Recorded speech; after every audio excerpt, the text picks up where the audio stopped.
राम राम।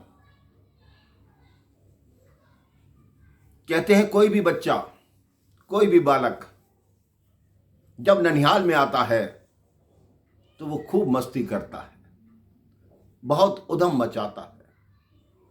हमारे काल की बात नहीं है, ये बात त्रेता युग से चली आ रही है। एक बार की बात, प्रभु श्री राम का राज्याभिषेक हो गया था। जब वो वनवास से लौट कर आए थे तो महाराज जनक भी वहां उपस्थित हुए थे। उन्होंने प्रभु श्री राम से कहा कि आपको इतने वर्ष हो गए, आप आज तक दोबारा ससुराल में नहीं आए। अगर आप आदेश दें तो मैं अपनी पुत्री को कुछ दिन के लिए ले जाता हूं, लेकिन मैं तब लेकर जाऊंगा जब उसको लिवाने के लिए आप स्वयं आएंगे। तो प्रभु श्री राम ने वचन दे दिया कि ठीक है, आप जानकी को ले जाइए और 1 माह के बाद मैं उसको लिवाने के लिए आऊंगा। अब मां सीता अपनी तीनों बहनों के साथ मायके में चली गई। जब यह वार्ता हो रही थी तो श्री हनुमान जी वो वार्ता सुन रहे थे। उन्होंने बाहर जाकर वानरों को कहा कि प्रभु श्री राम मां सीता के घर पे जाएंगे। हम सब ने अपने पिता का घर तो देख लिया, लेकिन मां का घर नहीं देखा। चलो हम प्रभु से अनुरोध करते हैं, प्रार्थना करते हैं कि हमें भी अपने साथ हमारी मां के घर लेकर जाएं। अब सब ने आकर प्रभु श्री राम से प्रार्थना की, उनके चरणों में गिर गए कि जब आप मां के घर जाएंगे तो क्या हम भी आपके साथ चल सकते हैं। अब प्रभु श्री राम ने देखा ये तो कई हजार वानर हैं, लेकिन वो मना कैसे करते हैं।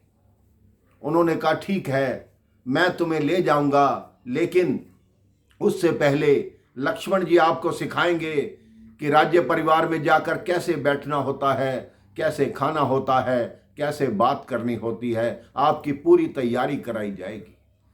सब ने हामी भर ली कि हमें स्वीकार है। अब लक्ष्मण जी प्रतिदिन उनको बुलाते और उनको सब कुछ सिखाते। अब वो दिन निकट आ गया जब सब ने मिथिला के लिए जाना था। रथों की लंबी कतार लग गई। आगे प्रभु श्री राम, लक्ष्मण, भरत, शत्रुघ्न विराजमान हुए, हनुमान जी विराजमान हुए, पीछे वानर रथों पर बैठने लगे। जब तक लक्ष्मण जी उनको देख रहे थे वो शांत रथ पर बैठे रहे। लक्ष्मण जी जैसे ही आगे रथ पर चढ़े वो रथों पर कूदने लगे, कोई रथ के झंडे पर, कोई रथ के पहिए पर। जैसा वानर का स्वभाव होता है वो वैसी चंचलता करने लगे। सब मिथिला पहुंचे, उनका बहुत स्वागत सत्कार हुआ। भोजन कक्ष में सबको बिठाया गया। अब सभी वानरों के आगे 56 भोग के थाल रखे गए। भोजन प्रारंभ हुआ, लेकिन किसी भी वानर ने एक कोर भी नहीं खाया, उस 56 भोग की तरफ देखा भी नहीं। किसी ने मां जानकी को जाकर कहा कि सारे तो भोजन कर रहे हैं, सब तो भोजन कर रहे हैं, लेकिन कोई भी वानर भोजन नहीं कर रहा। मां जानकी स्वयं वहां पर आई। उन्होंने देखा कि सब वानर चुपचाप बैठे हैं, भोजन नहीं कर रहे।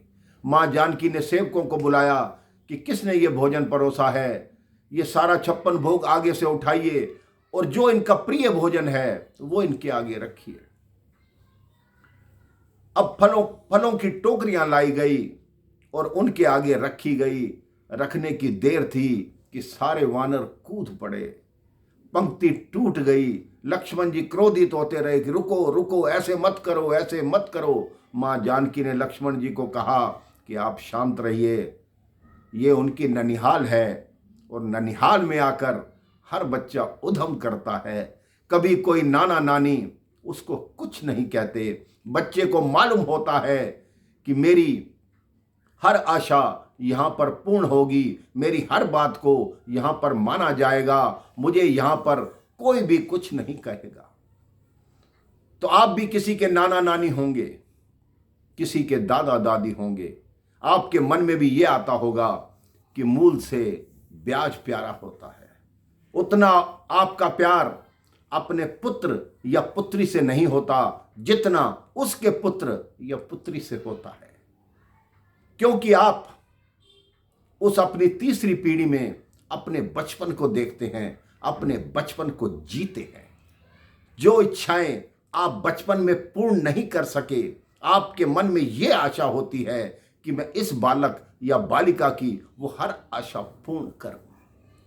आप अपने बच्चों को खूब प्रेम कीजिए, लेकिन एक बात याद रखिए, उनको सदैव अच्छे संस्कार दीजिए, उनको अच्छा इंसान बनाइए।